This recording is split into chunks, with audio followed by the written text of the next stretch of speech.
राम नाम रसायन ही असली सुख है। ब्रह्मचारी राघवेंद्र आज चिन्मय मिशन झांसी के ज्ञान यज्ञ में दीप प्रज्वलन पूर्व महाप्रबंधक भेल इंजीनियर प्रदीप अरोड़ा, रमेश अग्रवाल सरा, इंजीनियर जगदीश कटारे, राम कुमार गुप्ता, SN टंडन, कुसुम गुप्ता, आशीष श्रीवास्तव, RP गुप्ता और संगठन सचिव मुकेश गुप्ता द्वारा किया गया। प्रवचनकर्ता ब्रह्मचारी राघवेंद्र चैतन्य ने बताया कि भोग से आसक्ति वाला व्यक्ति कभी समर्पण नहीं करता क्योंकि उसे भय है और भय उसे सदैव रहता है।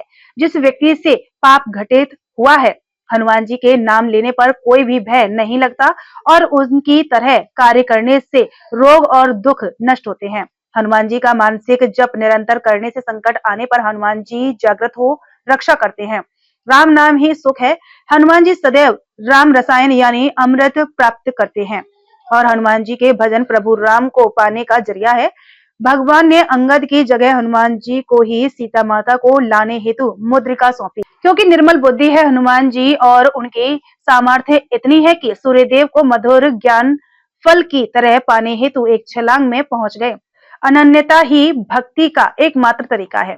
यदि अन्य किसी में श्रद्धा नहीं बनी तो हनुमान जी को ही अपना इष्ट बना लें तो सारे संकट दूर होंगे।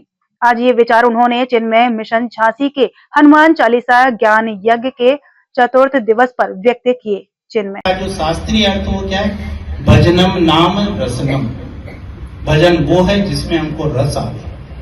ताकि महाराज ये रस क्या है? रसनम नाम सेवनम।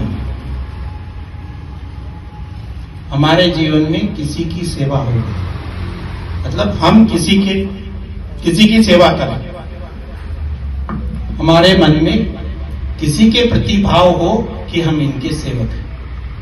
तो जो सेवक के स्तर पे रहता है वो कुछ क्रिया करता है, अपना अर्पित करता है। हाँ जी,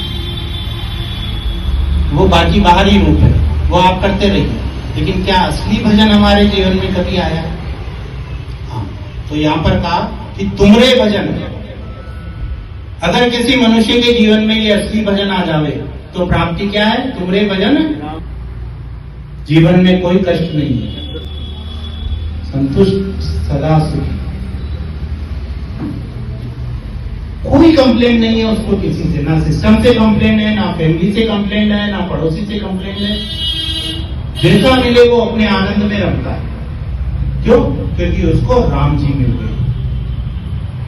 आयो जी में खर्च न खूटे, चोर न लूटे, खर्च न खूटे, चोर न लूटे, दिन दिन बढ़त सवायो, दिन दिन बढ़त समरतन धन पायो, पायो जी मैंने राम रतन धन पायो।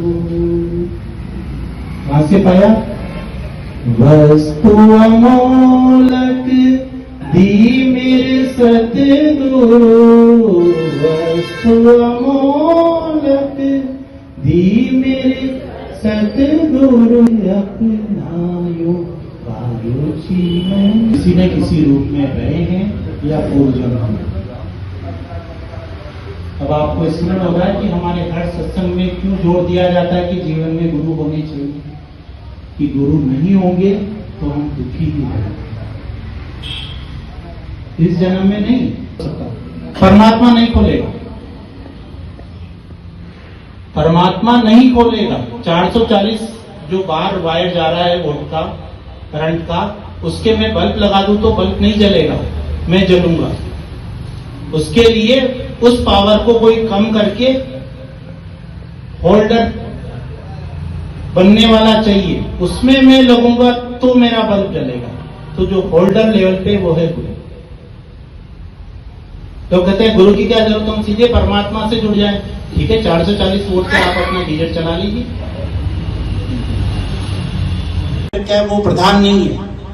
विश्वास करने के लिए हमारे चित्त में बल होना चाहिए। कमजोर व्यक्ति, अभिमानी व्यक्ति विश्वास नहीं कर सकता, और जो कमजोर नहीं है, अंदर से निर्मल है, वो चाहे लंका में भी जाए,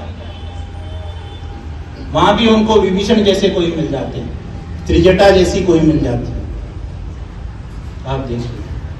और जब दूसरी बार अंगद जी गए, हनुमान जी के बाद में जब अंगद जी गए, तो वहां पे वो राक्षस सारे लोग जो यही आइए आइए रास्ता बताते हैं उनको लगा कहीं ये वापस वही हनुमान जी तो नहीं आ गए जिन्होंने लंका का दहन किया था। तो बड़े आदर के साथ उनको रावण के दरबार में लेके जाते हैं। तो हम निवेदन ये कर रहे हैं कि रोग क्या है, सिर्फ शरीर के स्तर पे रोग नहीं है कि आंख, कान, पेट, कमर वगैरह, मन के स्तर पे भी रोग, बुद्धि के स्तर पे रोग क्या है, ज्ञान की जिज्ञासा बिल्कुल ना हो।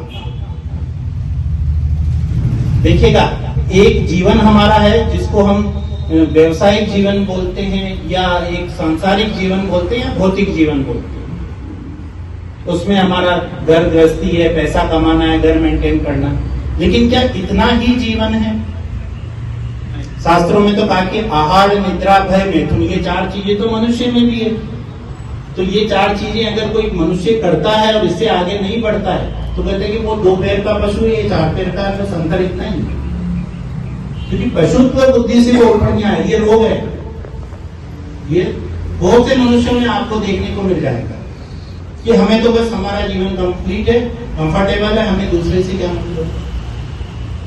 ये रोग तो कहा कि ना से रोग, हम मन के रोग के लेवल पर हो, शरीर के रोग के लेवल पर हो या बुद्धि के रोग के लेवल पर हो, लेकिन अगर हनुमान जी की शरण में आ जाते हैं, किसी बड़े की शरण में आ जाते हैं, तो बड़ा करना सीख जाते हैं, बड़े के अंदर अपने आप को मर्ज कर देते हैं। हो जाती है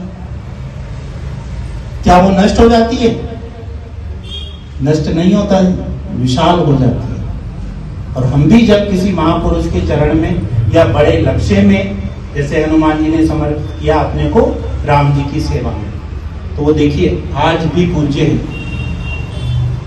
तीनों लोकों में उनका यश उजागर है। जो आया था पहले एक चौपाई, तीनों लोक उजागर, रामदूत अतुलित बलदान। तो यहाँ पर कहा कि नासे रोग हरे सब पीरा और जपत निरंतर हनुमत पीरा। हाँ, हनुमान जी का नित्य, अब हनुमान सिर्फ हनुमान हनुमान हनुमान हनुमान चालीसा श्री गुरु वो नहीं, हनुमान शब्द के जो अर्थ बताए थे, कठिन से कठिन परिस्थितियों को भी सहना, सेवा करना बिना प्रदर्शन के। देख रहे हैं आप, अंजनी को कुशल